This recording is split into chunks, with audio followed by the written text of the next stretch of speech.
Hi, everyone. Back in studio for another Skepticism 101 lecture.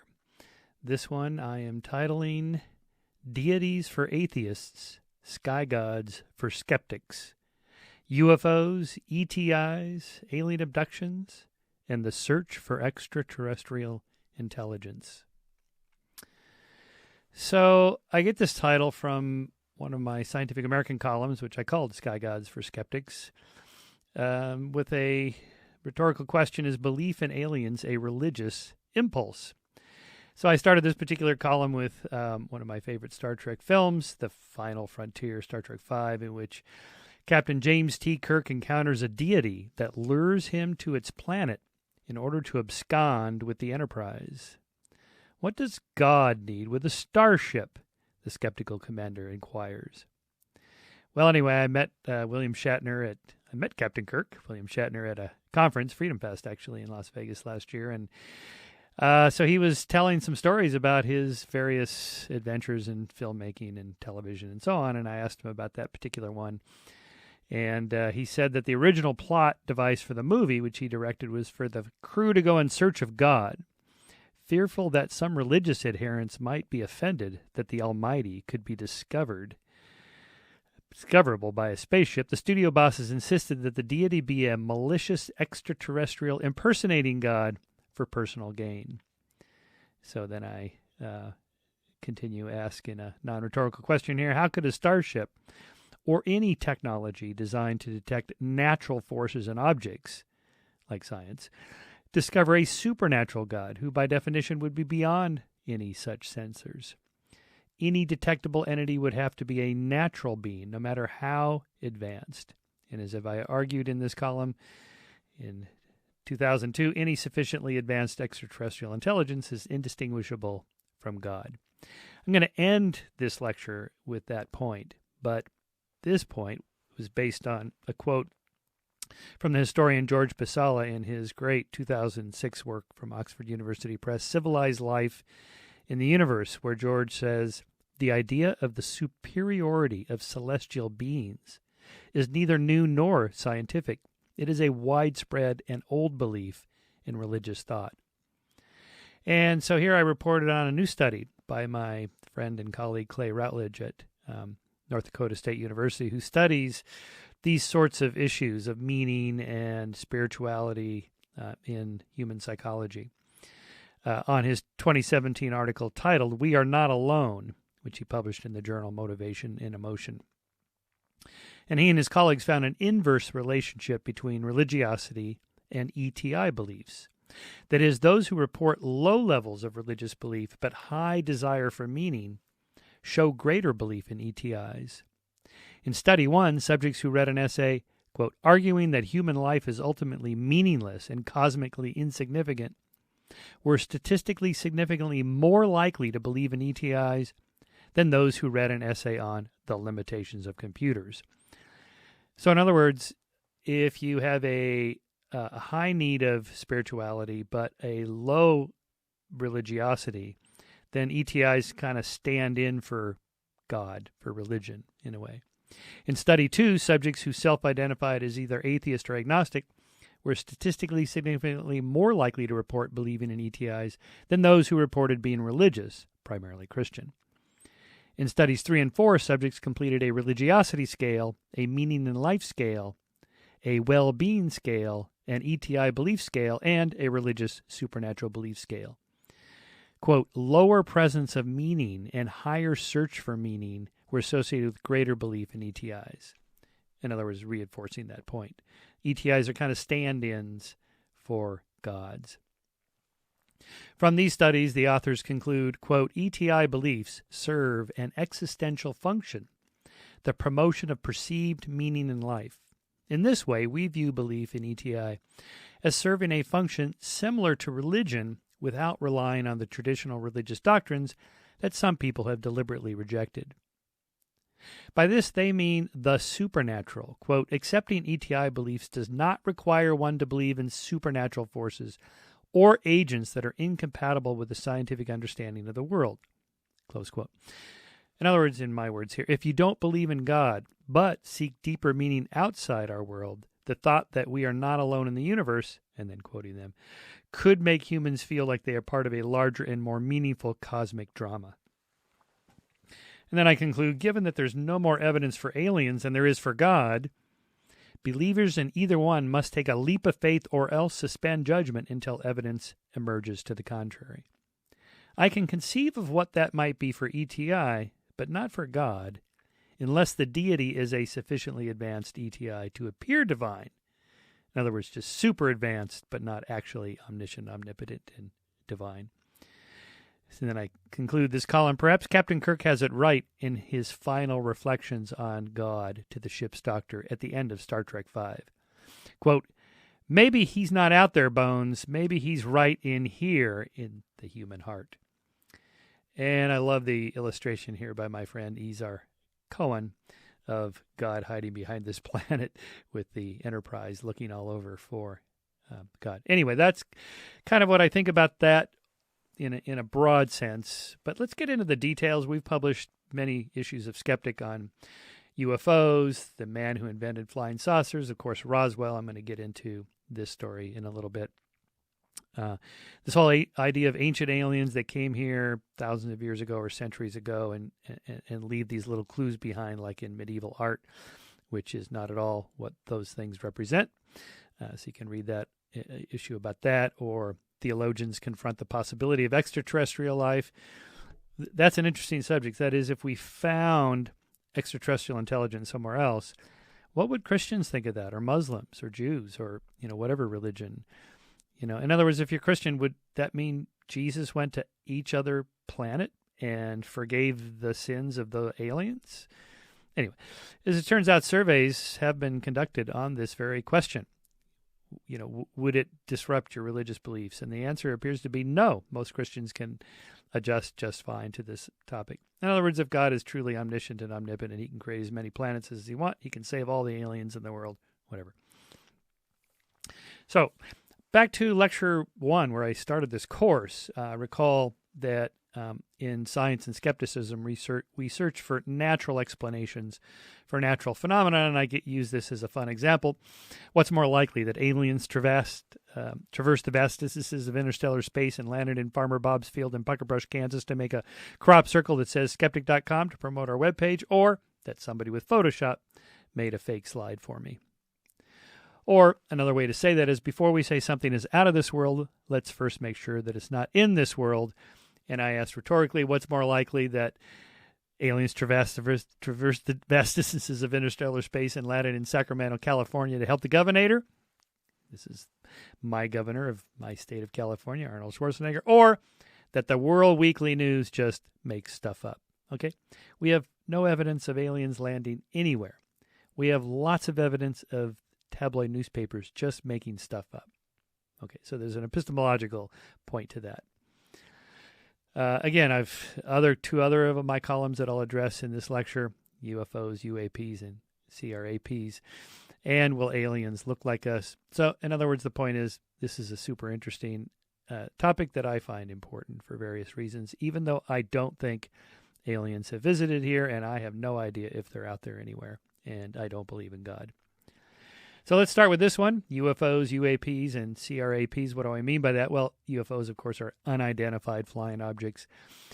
And a lot of people today, believers that is mostly, and interested skeptics to be sure, prefer the term UAPs, unidentified aerial phenomena, mainly because UFOs, the term UFOs is, has become kind of pejorative in our culture. It's sort of affiliated with sort of fringe beliefs and goofy conspiracy theories and things like that, delusional people. And in fact, so they're trying to upscale the study, and I'm okay with that. UAPs, they'll have a hard time getting used to that because most people don't know what you're talking about. But all they're saying is that it's unidentified aerial phenomenon, and then I just riffing on that with fun, completely ridiculous alien piffle or crap, because I think a lot of the evidence is in that category. Not all of it, but most of it. So this idea was first promoted, or strongly promoted, by Leslie Kean, who's a journalist who published this book, endorsed by no less than Michio Kaku. who says, at last, a serious and thoughtful book about this controversial subject. Skeptics and true believers will find a treasure trove of insightful and eye-opening information. Well, that's true. I did. Her subtitle of her book, UFOs, interesting, though, that she uses the UFOs, because as a book title and a book cover that you want people to buy, you got to use the phrase that people know. Generals, pilots, and government officials go on the record. On the record about what? Okay. So Keene asks readers to consider, quote, with an open and truly skeptical mind, that such sightings represent a solid physical phenomenon that appears to be under intelligent control and is capable of speeds, maneuverability, and luminosity beyond current known technology. That the U.S. government routinely ignores UFOs and, when pressed, issues false explanations. That's true, sometimes.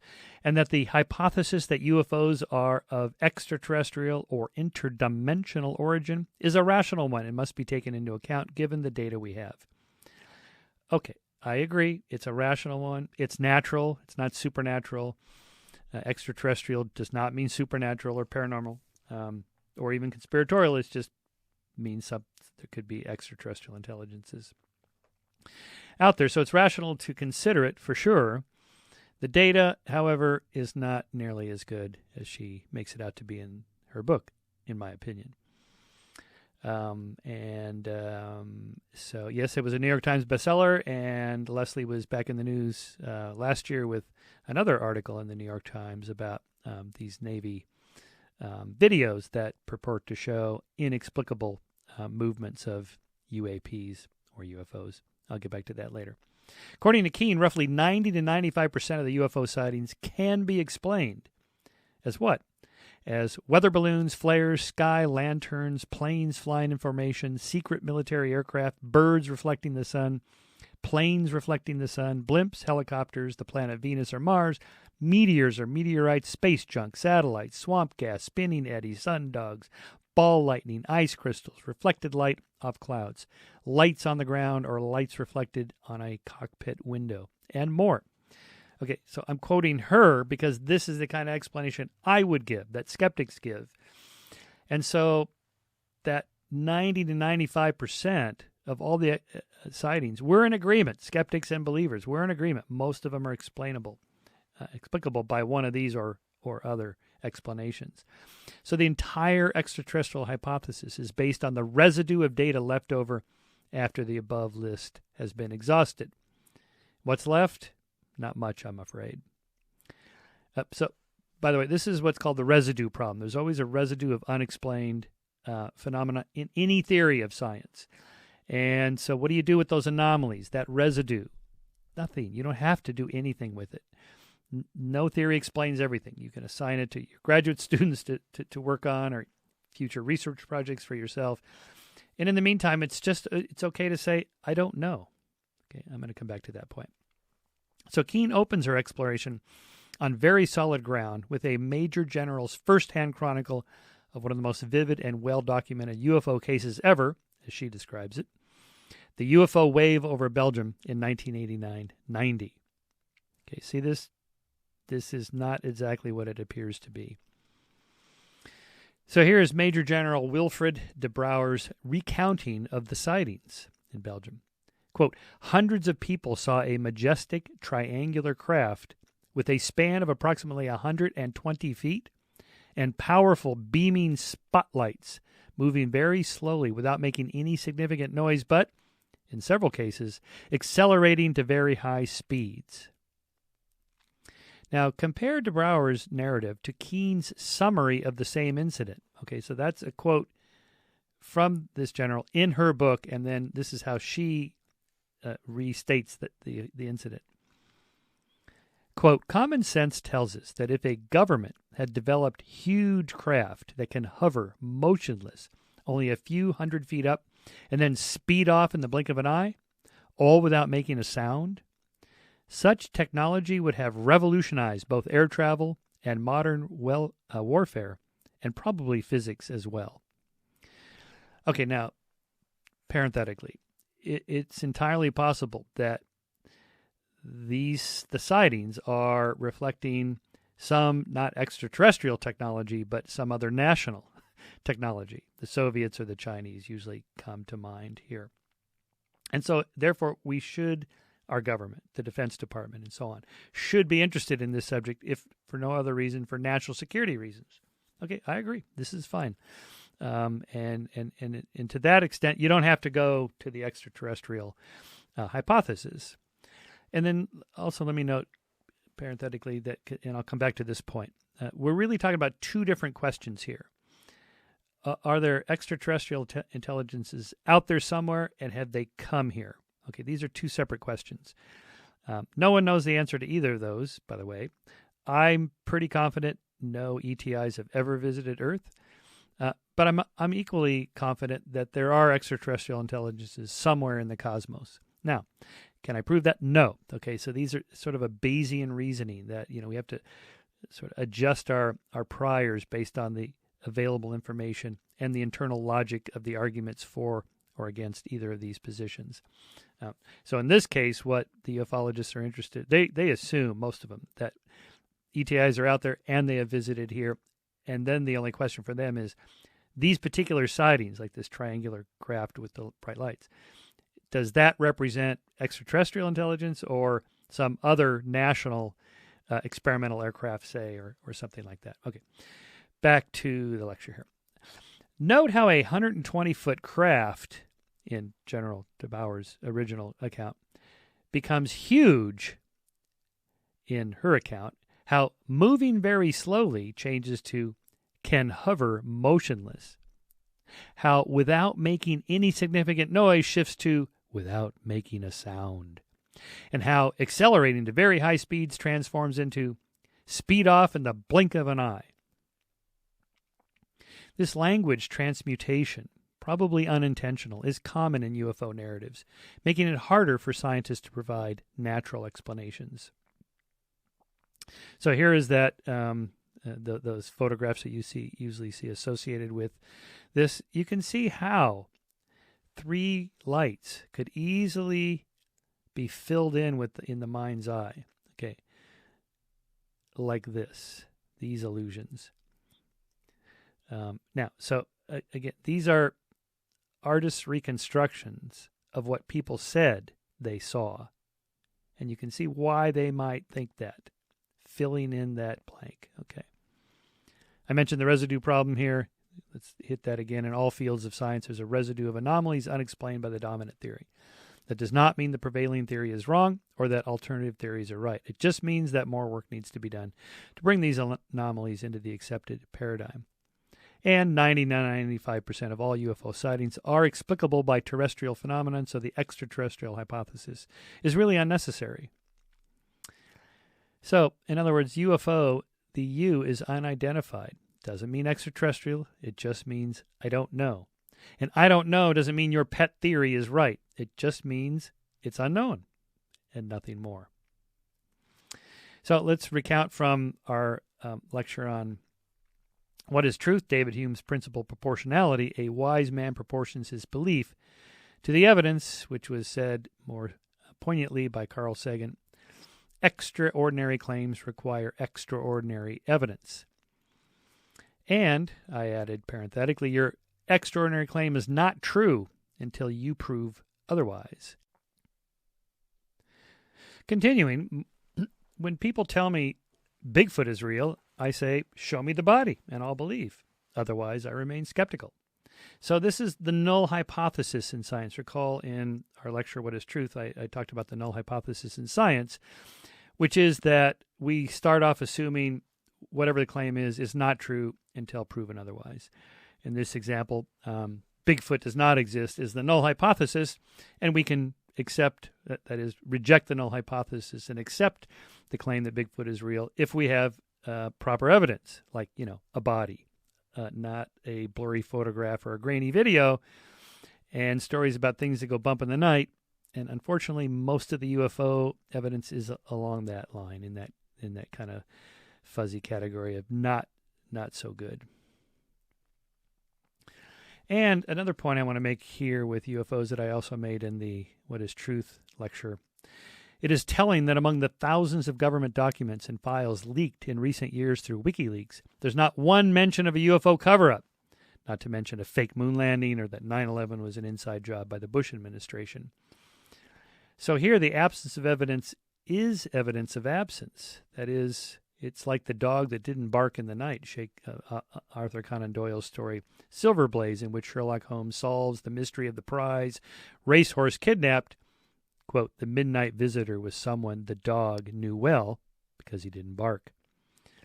Now,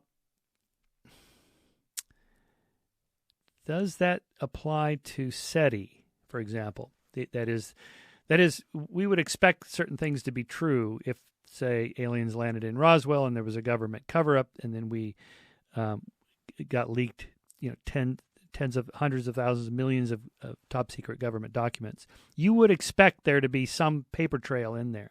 And since there isn't, that's a sign that we should be skeptical of that particular story. Does it apply to SETI, that is, the scientists searching for extraterrestrial intelligence, say, using radio telescopes?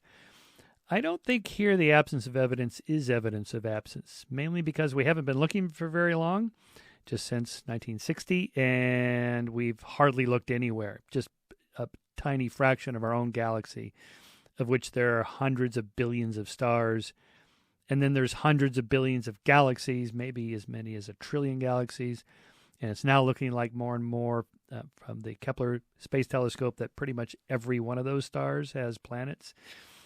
In other words, we've just barely scratched this, so I would not say that the absence of evidence there. And maybe that would apply to God because of the problem I talked about in another lecture, that what are we looking for? Like Captain Kirk and his starship with the alien. What is in the deity? What does a deity need with a spaceship? Anyway, what evidence would constitute, empirical proof of God? And I'll actually come back to that at the end of this lecture. Okay, so let's go back to the question: are aliens coming to Earth? Are UFOs their spacecraft? Let's apply Hume's "what's more likely" question: that UFOs represent spacecraft from other worlds, or that they represent anomalies from this world. So recall from my lecture from the Believing Brain that this slide here with that particular UFO picture there of the UFO. This was over my house in Altadena. Here it is again, hovering over downtown Los Angeles. Here it is shooting off with its little rocket going. And here's another UFO hovering over the San Gabriel Mountains. That's my backyard at my old house. Well, these are photographs. Obviously, if that looks like hubcap, that's because that's what those were. I was just tossing hubcaps off from the side of the cliff, and this, my daughter Devin there, photographing them. In this particular case here, I have a big plate of glass in which Devin is focusing through the glass toward infinity to the city beyond.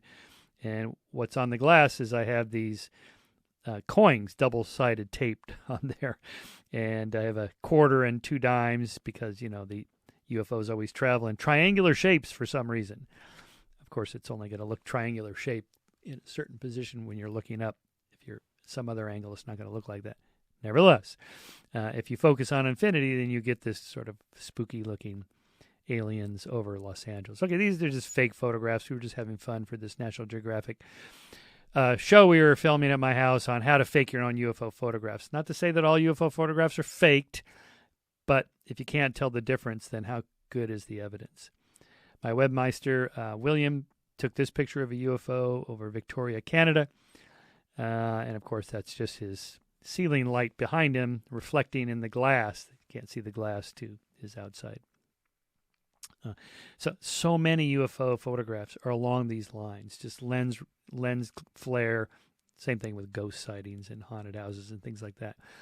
Just lights in the backdrop or reflected in the glass of a fighter jet or a airliner.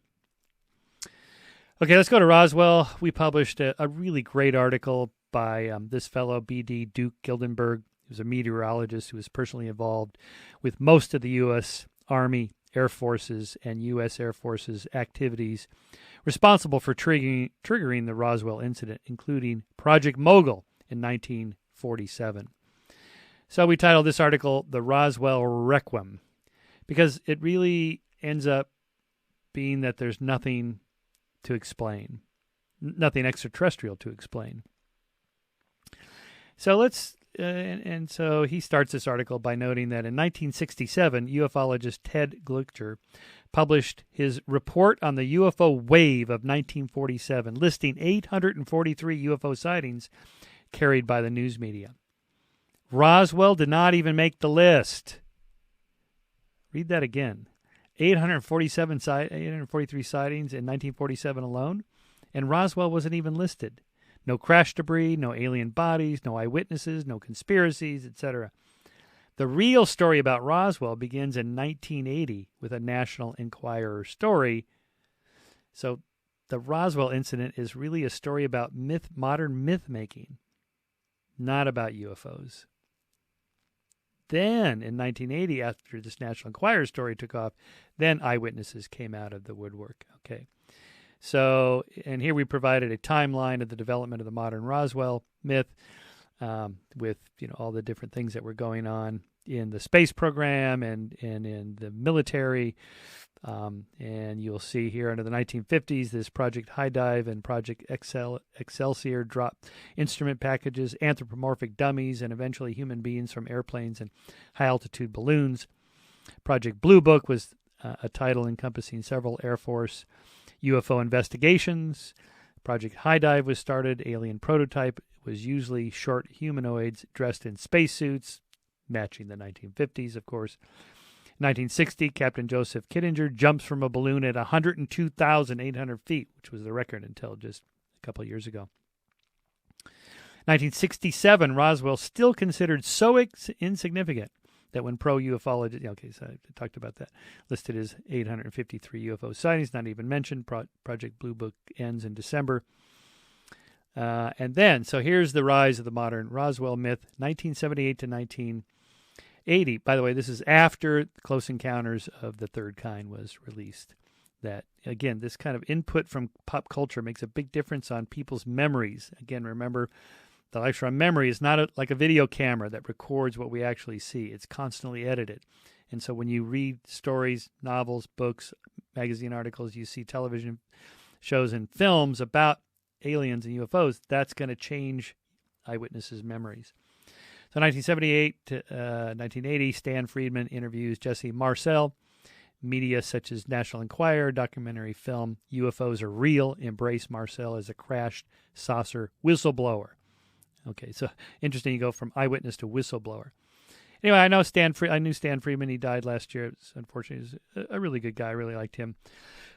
Total believer, even though he never had any UFO sightings himself, and also was, by the way, a great debunker of a lot of the nonsense surrounding UFO sightings. So he was good for skeptics in the sense that he was doing a lot of our homework for us. 1980s, gray aliens triumph over the competitors. Aliens are often now naked. Again, the history of what aliens look like changes depending on the decade, what's popular in film and comic books and novels and things like this. And then 1989, Stan Friedman discovers eyewitness Glenn Dennis while filming an Unsolved Mysteries episode in Roswell. Glenn Dennis introduces the alien autopsy concept into Roswell myth. And now we're into the 1990s, where all these eyewitnesses start coming out and people start writing about it, and there's books and magazine articles and documentary films and television specials and on and on and on. All of a sudden, Roswell becomes the UFO incident. Okay, it's a story of modern myth-making, not UFOs. I should note parenthetically, in 1995 and 1997, the government finally did respond by issuing the Roswell Report, Fact and Fiction in the New Mexico Desert, and the final Pentagon report, the Roswell Report, Case Closed, in which they explained these experiments that they were doing. What were these experiments? These were secret balloon projects. These high-altitude balloons. Here, there's you can see, if you look at the image there, of the size of the balloon train. And what were they doing? They were listening. They were listening for the acoustic signature of a Soviet upper atmosphere test of a nuclear weapon. It's the Cold War. Our government is very concerned that we're the only ones with nuclear weapons. The Soviets could get them. How will we know? We have to surveil.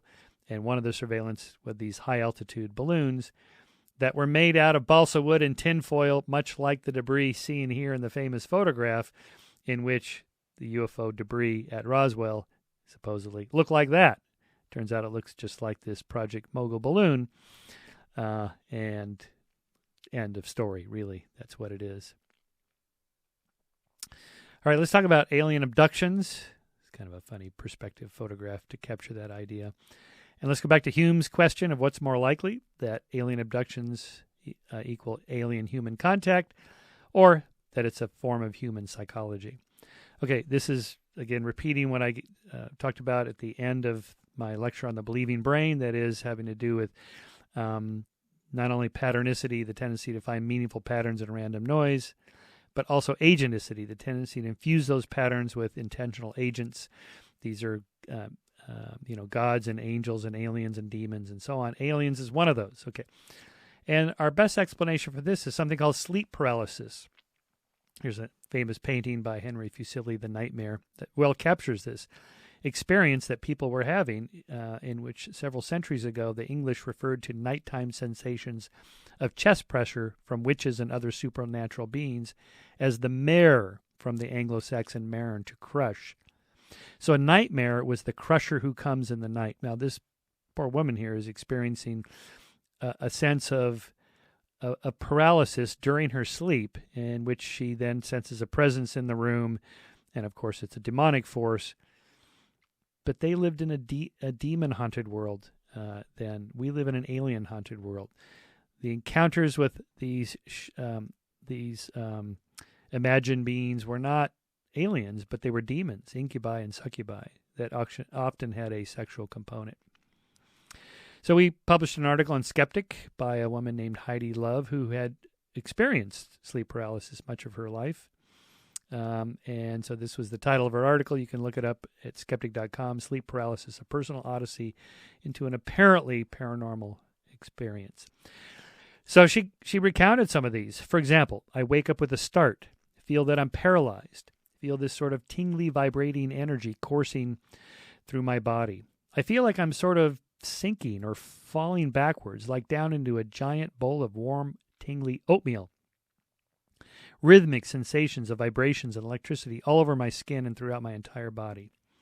This comes also with a sound, a roar, a rush. The sound stays. I feel fear. I try to move, but I can't. It's hard to breathe. It's hard to lift my chest or to fill my lungs with air. Okay, very common. I should say very common. 1 to 3% of people have sleep paralysis experiences that are something like this. I can open my eyes just a slit so I can see everything in the room, and notice a huge, bulking figure in the doorway coming toward me. It's a dark silhouette of something that kind of looks like a giant, broad-shouldered ape. It is a monster or a demon of some sort. I can't see a face, just an outline filled in with total darkness against the bright white light of my room in the doorway. It is totally aware of me and wants to do me harm. It's coming toward me, and I'm paralyzed and totally terrified. Struggling for breath, I panic and strain hard, directing all of my energy to try to move just one little finger. And finally I do. I move a finger and the spell is broken. Okay, after we published this, I got a lot of letters from people saying, I had the same thing. Paralyzed, couldn't move, but I tried to move one of my fingers. I moved one finger, then another one, then my hand, then my arm, and then I was eventually able to move my body. This seems to be a common experience. Heidi continues, I wake up all the way. I feel groggy and drugged and hot. I'm alone in my bedroom. She continues then, making the analogy here. Just like people in the Middle Ages reported being sexually harassed in their beds by demons, or people today who claim to have been sexually molested by aliens, my sleep paralysis experiences have been both terrifying and sexual in nature. Then she continues. It is daylight. I'm alone in the house, and again, while there is fear, there is also intense sexual arousal. The entity in the room this time is, well, it's performing oral sex on me, and it's doing a pretty damn good job. It's sort of human, but sort of not human. It's definitely kind of scary and threatening and demonic, but the sensation of it between my legs is totally real and feels good. I feel wide awake yet paralyzed. I can see the room, and I can see this dark, strange face between my legs, and I can feel everything that it's doing to me. Despite my arousal, I still struggle to break the paralysis, and I finally do by moving a finger. I wake up in a state of intense sexual arousal. Okay, so this is amazing, both in the accounts from the Middle Ages and the early modern period, all the way up to today, of people having these sexual experiences. So this goes a long ways to explaining the alien abduction experience, in which abductees recall being sexually molested by these aliens. Often more than that they were impregnated, that they took her eggs or took his sperm, and so forth. So this is also related to the sense-presence effect, where alpinists and mountain climbers often report, particularly when they're alone, that there was somebody else with them on the ropes, in the tent, on the side of the cliff, whatever. Here's an account called Touching the Void by Joe Simpson, the harrowing first-person account of one man's miraculous survival. But in that is his own sense-presence. The voice was clean and sharp and commanding. It was always right, and I listened to it when it spoke and acted on its decisions. The other mind rambled out a disconnected series of images and memories and hopes, which I intended to in a daydream state, as I set about obeying the orders of the voice. I found accounts of this in the Iditarod dog sled race. Again, this is like a 12, I think it's 8-10 days of being alone with your dogs, just mushing along hundreds and thousands of miles. And these guys, most of them report fantastic hallucinations and experiences that they had. One guy reported seeing like a symphony orchestra on the side of this trail in Alaska. Another one reported there was somebody else sitting on the sled facing him, and he's talking to this person. Okay. So the mind, under extreme stress, sleep deprivation, cold, hunger, but especially being alone, creates another person, like another entity. You have this sense of self that gets duplicated somehow. Solo sailors have had this. So it's not just high altitude, like oxygen deprivation, because solo sailors at sea level have this. Charles Lindbergh's flight, this is only 36 hours, so it's not exactly super sleep deprivation. He described the fuselage behind me becomes filled with ghostly presences, vaguely outlined forms, transparent, moving, riding weightless with me in the plane. I feel no surprise that they're coming. There's no suddenness to their appearance. Lindbergh says he even heard, quote, voices that spoke with authority and clearness. Yet after the flight reported, I can't remember a single word they said. What were these phantom beings doing there? They were there conversing and advising on my flight, discussing problems of my navigation, reassuring me, giving me messages of importance unattainable in ordinary life. Most of you will know that I was involved in the Race Across America, one of the co-founders in 1982, roughly the map of the route of the first race we did from LA to New York. And most of the Ram riders now have these fantastic experiences of hallucinations and seeing angels and aliens and gods and all kinds of crazy stuff. And this is where I had my own alien abduction experience. I'm not going to go into all this because I've written about this so much. But the basic format of the race is this like long, sleep deprived, physically exhausting experience where you're mostly alone. Just primed to have these kind of sense presences experiences.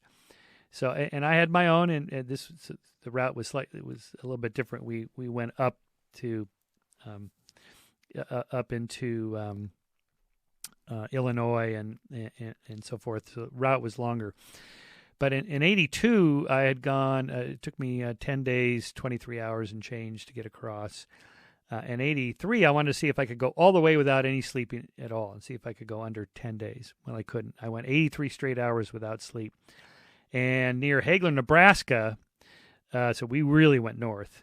I had ridden nonstop there from the Santa Monica Pier to Hagler, Nebraska. I mean, that is way up there.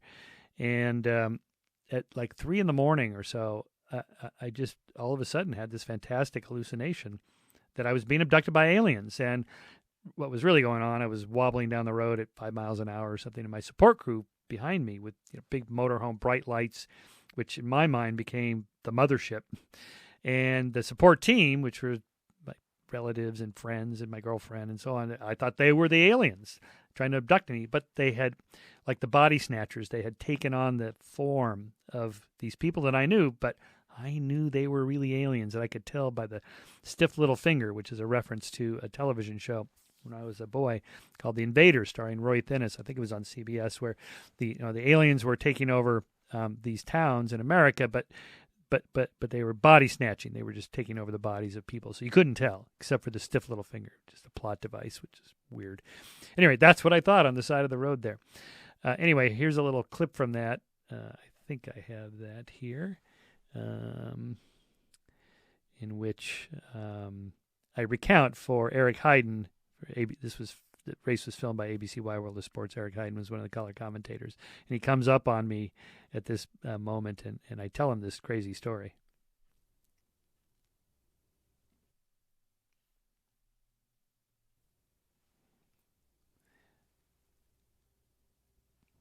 It was midnight, 6.5 hours after Lon Haldeman's crossing, when I think Michael the Shermer sound reached is... the Now, I'm going to just stop it here. I'll drop that video in. So here's that clip from ABC Wide World of Sports. It was midnight, 6.5 hours after Lon Haldeman's crossing, when Michael Shermer reached the Mississippi. What Diana and I hadn't known when we spoke of a close race earlier was that Shermer was slowing down. As he told Eric Heiden there on the bridge, he was wasted. Still feel pretty mentally alert? No. That's why I gotta get some sleep tonight. That's some really very strange things happened to me last night. I mean, like psychotic type experiences. Such as? Thinking my crew was aliens from another planet trying to capture me. Sounds ridiculous, but that's what I thought. He was... Okay. Crazy. All right, we're going to stop that. All right, let's shift now to the actual, real scientific search for extraterrestrial intelligence. Here I'm making a distinction between the UFO community and the scientific SETI community. They're quite different. They're entirely different people, using different methodologies, and what they count as evidence is quite different. And the way they reason, their kind of Bayesian reasoning of adjusting their priors and their credence and so forth, based on the kind of evidence they have, leads these scientists, SETI scientists, to be skeptical. That is to say, they assume the null hypothesis. They assume the signals they think they detect are not real unless they're confirmed and replicated and so forth. They obviously believe there's some chance of extraterrestrial intelligence being out there, or they wouldn't be searching.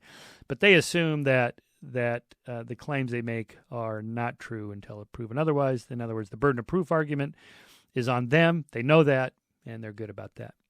So the modern search begins in 1959 when Giuseppe Cacconi and Philip Morrison published their seminal paper, Searching for Interstellar Communications, in Nature, in which they presented their search signal here, in which they were looking for what might be something like how you might actually conduct a search, which in the next year was done by Frank Drake in his first search at the 1420 megahertz, so the neutral hydrogen line, at the National Radio Astronomy Observatory in Green Bank, West Virginia. This was called Project Ozma.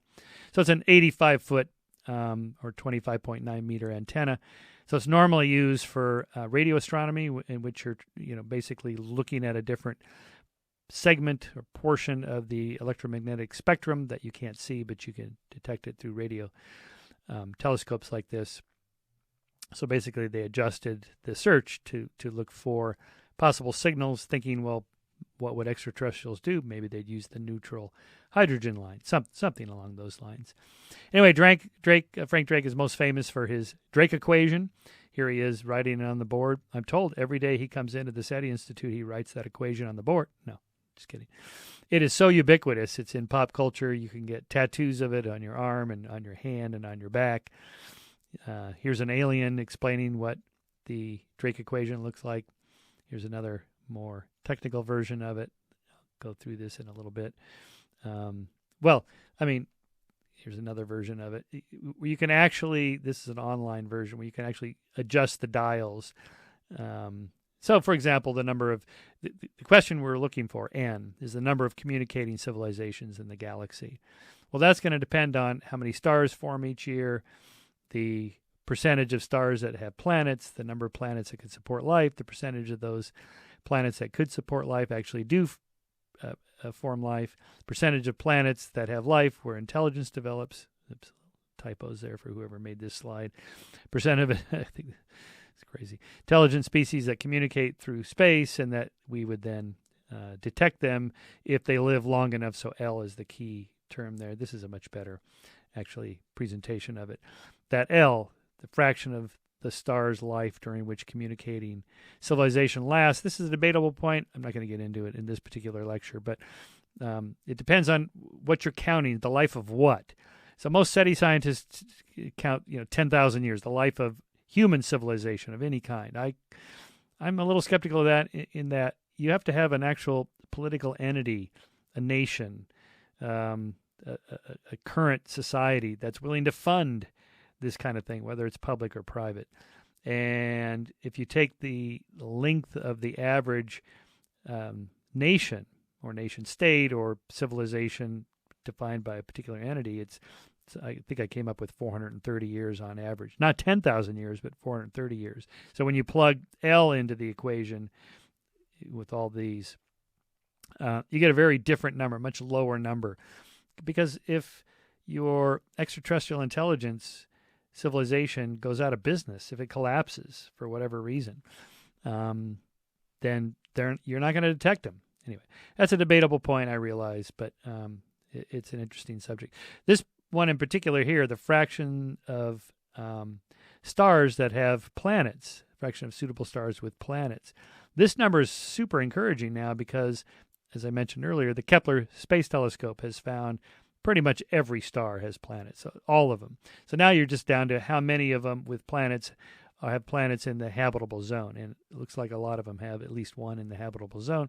So that encourages a higher N number there. Of course, no one knows what the N really is. Here's a cartoon version of this number of communicating civilizations in our galaxy. N is a function of the rate of number of life-supporting planets per system, probability that life on a planet becomes intelligent, and this snarky final amount of bullshit you're willing to buy from Frank Drake. Okay, I suspect this fellow's a little skeptical. I'm not sure if that's an actual XKCD cartoon. I like this one. He calls the flake equation, which I really like. So here you take this probability P here again, that if you get the world population here, I think he had 7 billion, looks like. Anyway, fraction of people who imagine an alien encounter because they're, they're something. Oh, they're crazy or they want to feel special. C for crazy, CR for crazy. So you take 1 out of 10,000. Fraction of people who misinterpret a physical or physiological experience as an alien sighting, MI. Probability that they'll tell someone, TK. Average number of people that they tell, average number of people each friend tells this first-hand account, so friend of a friend. The probability that any details not fitting the narrative will be revised or forgotten in retelling, and the fraction of people with the means and motivation to share the story with a wider audience, blogs, forums, reporters, etc. So you get 100,000. Okay, it's just sort of a fun idea that even with conservative guesses for the values of the variables, this suggests that there must be a huge number of credible sounding alien sightings out there available to anyone who wants to believe. But of course, they aren't real. I actually had some fun with this where I tried to plug in real numbers. That is, N is the number of people we hear about who report having experienced a paranormal or supernatural phenomena. I did this in 2012, so on January 1st, the U.S. population was 312,938,000. So the fraction of people who report having had an anomalous psychological experience or witnessed an unusual phenomenon, physical phenomenon, I took 1 out of 5, 20%, because that's a low conservative number of people actually report these sorts of things, but let's use that number 20%, 1 out of 5. Then the fraction of people who interpret such experiences and phenomena as paranormal or supernatural, I said let's take 1 out of 5 of those. Fraction of people who tell someone about it, say 1 out of 10. Number of people they tell, let's say 15. Number of other people told the story by hearers, so the friend of a friend, say 15. The fraction of such stories reported in the media or on internet blogs, tweets, and forums, or you can add to that television shows like Ancient Aliens and abduction stories and so on. That gives an N of 28,164,000. That's 9% of the U.S. population. So no wonder so many people believe in alien abductions, just by the personal experiences alone that they have. But as we've already seen, we can't trust those personal experiences. Sleep deprivation, sleep paralysis, sense presence, not to mention the 90 to 95% that even the UFO believers agree have natural explanations and do not represent alien encounters. So, where is everybody? That is, what is the answer to Fermi's paradox? If you're not familiar with Fermi's paradox, it goes like this. Assuming the Copernican principle that we're not special, there should be lots of ETIs out there. And if so, then at least some of them would have figured out self-replicating robotic spacecraft and or practical interstellar space travel themselves. And assuming that at least some of those would be millions of years ahead of us on an evolutionary timescale, their technologies would be advanced enough to have found us by now. But they haven't. Again, I'm assuming the ufologists are not right here. So where are they? Okay, there are dozens, 50 ways to leave your lover. There's 50 answers to Fermi's paradox. There's a book that lists them all. Here is my Twitter-size answer to Fermi's paradox. ETIs are probably out there, but they have not been here because of the vast interstellar distances and their extreme rarity. Keep searching. Anyway, I don't know if that needs extrapolation. I mean, I think they're probably out there. I think the vast distances between interstellar space. The best analogy of this is the Voyager spacecraft is traveling about 70,000 miles an hour, and it would still take. It's traveling about 30,000 miles an hour. It would take 70,000 years to get to the nearest star, which it's not going to. The point is that it's mostly empty space out there. So even if they're all over the place, it's going to have a hard time encountering us. But we should keep searching because it's a good cause. And then, last couple of points here that I mentioned at the beginning. What will ETIs look like? Okay, so a point I've always made is that the fact that they always look like us, bipedal primates with some gnarly stuff on their forehead or whatever, they speak English with a weird accent. They have these kind of almond-shaped eyes and no ears. By the way, these images are fairly modern, second half of the 20th century. The aliens did not look like this in the earlier part of the 20th century. So that tells us it's very much culturally bound. Anyway, I made a little video about this, and Richard Dawkins wrote a nice little counter to this in a way. He said, I would agree with Shermer in betting against aliens being bipedal primates, and I think the point is worth making. But I think he greatly overestimates the odds against.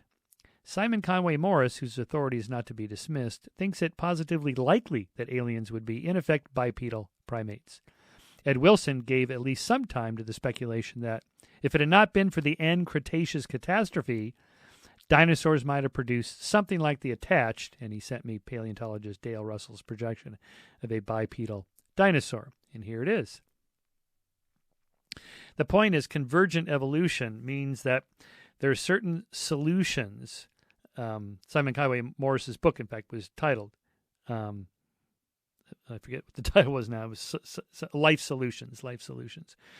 If you live on a planet like ours with gravity, about ours and so on, you need some means of propulsion, legs to walk around on land. If you're in the water, you have to have something like a fusiform body that is where that is everything is kind of molded in a way that can slip through the thick medium of water.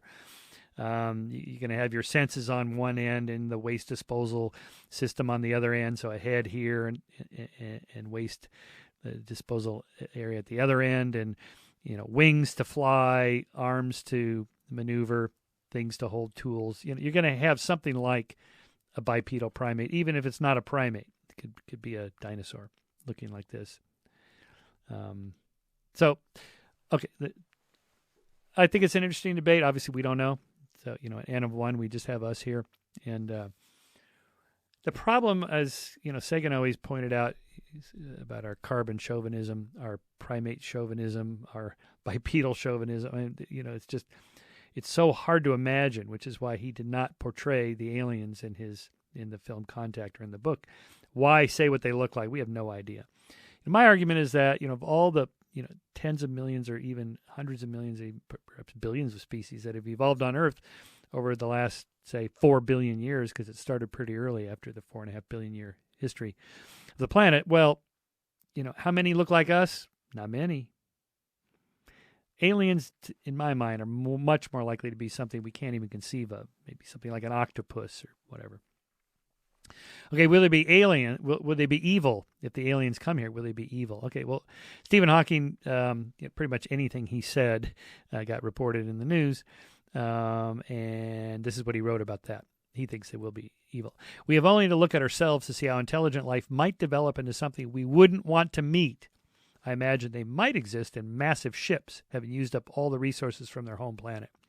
Such advanced aliens would perhaps become nomads, looking to conquer and colonize whatever planets they can reach. If aliens ever visit us, I think the outcome would be much as when Christopher Columbus first landed in America, which didn't turn out very well for the Native Americans.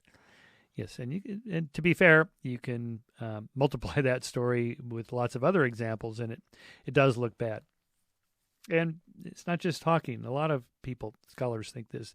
My friend Jared Diamond, who I respect very much, thinks that, you know, sending out an interstellar message was the dumbest thing we've ever done. We should not do it again, because look how it's turned out for alien encounters between more advanced and less advanced civilizations. Not good. Anyway, so I wrote one of my columns in Scientific American addressing this. I think Stephen Hawking, in this case Jared Diamond, is wrong about this. I think it's very unlikely that they would be evil, and here's why. So in the right part of the column here, I write that I'm skeptical, although we can only represent the subject of an N of one trial. So our species does have an unenviable track record of first contact between civilizations. The data trends for the past half millennium are encouraging. Colonialism is dead. Slavery is dying. The percentage of populations that perish in wars has decreased. Crime and violence are down. Civil liberties are up. And as we are witnessing in Egypt and other Arab countries, the desire for representative democracies is spreading, along with education, science, and technology. You'll note that I wrote this in June of 2011, so some of that has ticked down a little bit, but not too much. These trends have made our civilization more inclusive and less exploitative. If we extrapolate that 500-year trend out for 5,000 or 500,000 years, we get a sense of what an ETI might be like. In fact, and then I draw the conclusion here, any civilization capable of extensive space travel will have moved far beyond exploitative colonialism and unsustainable energy sources.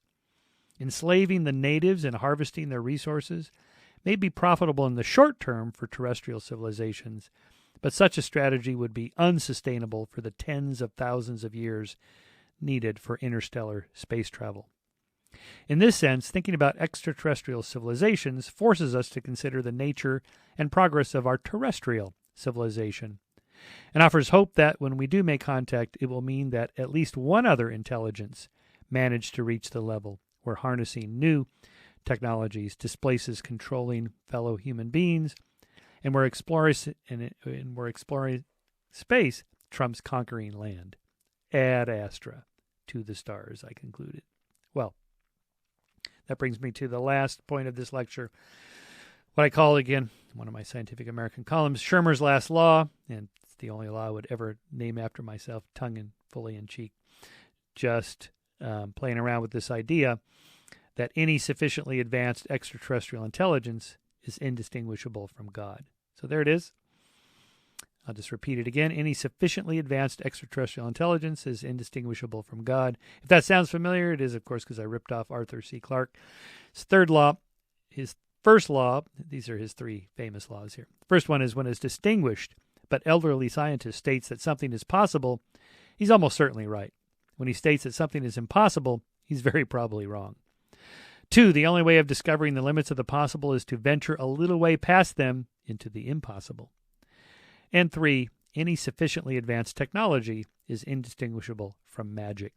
Okay, lots of examples of this. Of course, 2001, his famous article or script he wrote for the film, and then he turned it into a book, was based on this idea that, that they're encountering this super advanced intelligence that planted the seed of intelligence in us and made us seem like, almost godlike.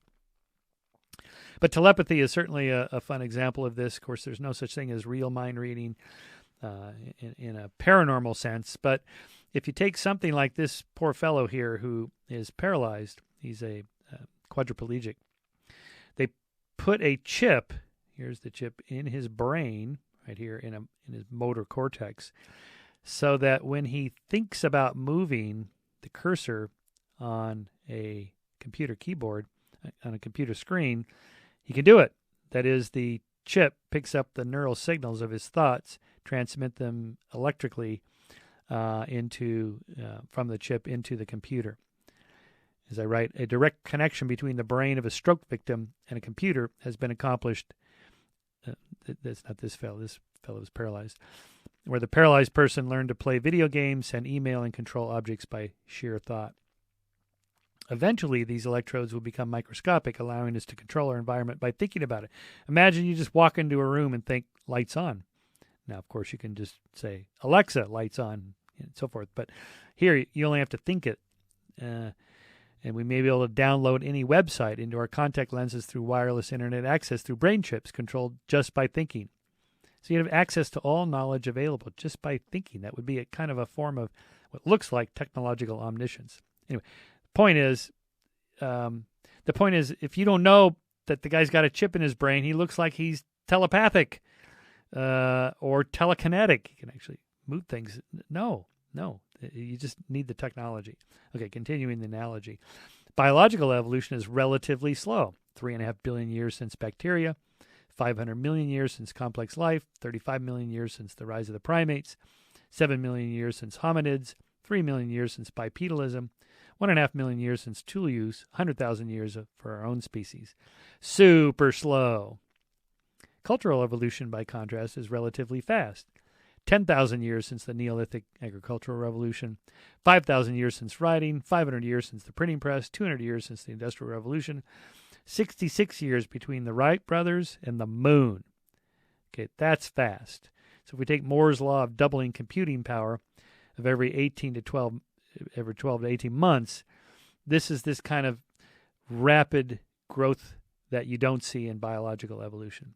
Okay, the point of this, I'm going to pile on with lots of slides here. The point of this is that the chances of us encountering an alien about the same level as us are virtually zero. I mean, if they're only slightly ahead of us on a biological evolutionary time scale, which on an evolutionary time scale, it could be 100,000 years, it could be 1 million years. There'd be nothing. How much would that add up to culturally? Huge, right? They'd be just light years ahead of us culturally.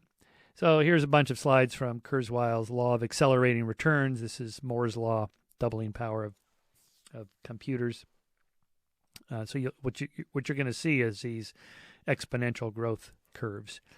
Decrease in transistor size, magnetic data storage, random access memory, decrease in size of computers, decrease in size of mechanical devices, mass use of inventions, the internet growth, DNA sequencing costs per base pair, down to less than a penny. It's way less than that even now. Human genes mapped per year, total U.S. GDP, gross domestic product in constant dollars, per capita U.S. GDP in constant dollars. So if we think of God as an extraterrestrial intelligence, if we do encounter an ETI, the odds that are close to zero that it will be anything like us. I don't just mean physically like us. I mean culturally, technological like us. That's why this idea that at Roswell the aliens crashed and we back-engineered our computer technology or whatever is just insane. They're not going to be just like 5 years ahead of us. They're going to be like 50,000 years ahead of us, 5 million years ahead of us. And ETI we encounter will be much more advanced than us. How much? On the order of 10,000 to 100,000 years of cultural and technological evolution. More advanced. So if we extrapolate Moore's law out 10,000 to 100,000 years, an ETI will essentially really be omnipotent and omniscient. It would be God. What's the difference between a super advanced extraterrestrial intelligence and God? None. Anyway, that's Shermer's last law, and I think a nice way to wrap up this lecture, as aliens are really deities for atheists, skygods for skeptics. Thanks for listening. See you next time.